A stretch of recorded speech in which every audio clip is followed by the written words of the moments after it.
ज्यांनी इतके वर्ष साखर कारखानदारी चालवली त्यांना जे जमलं नाही ते मोदीजींनी करून दाखवलं। आज साखर कारखानदार आणि ऊस उत्पादक शेतकरी हा पूर्णपणे मोडकळीस आला असता, तो अडचणीत आला असता।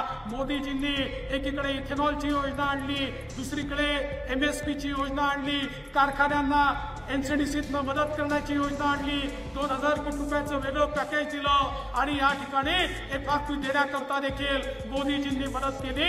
त्यामुळे आज आमचा ऊसाचा कारखानदार आणि ऊसाचा शेतकरी या ठिकाणी जिवंत आहे। आणि एवढंच नाही, वर्षानुवर्ष पवार साहेबांच्या नेतृत्वात एक कारखानदार जायचे, आमच्या काँग्रेसच्या सरकारने ऊसाच्या शेतकऱ्यावर आणि कारखानदारावर 25,000 कोटी रुपये इन्कम टॅक्स काढला होता।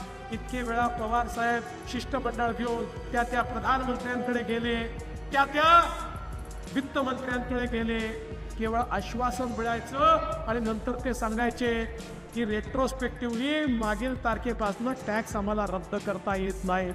पण मोदीजींनी आणि सहकारिता मंत्री अमित शहानी आम्ही एक डेलिगेशन घेऊन त्या ठिकाणी गेलो, म्हटलं महाराष्ट्रावर अन्याय होतोय, इन्कम टॅक्सची तलवार डोक्यावर आहे, त्या ठिकाणी कारखान्याकडनं मोठ्या प्रमाणात वसुली होईल आणि कारखाने शेतकऱ्यांकडनं वसुली करतील। एका झटक्यामध्ये हा 25,000 कोटी रुपयाचा इन्कम टॅक्स मोदीजींनी माफ करून टाकला।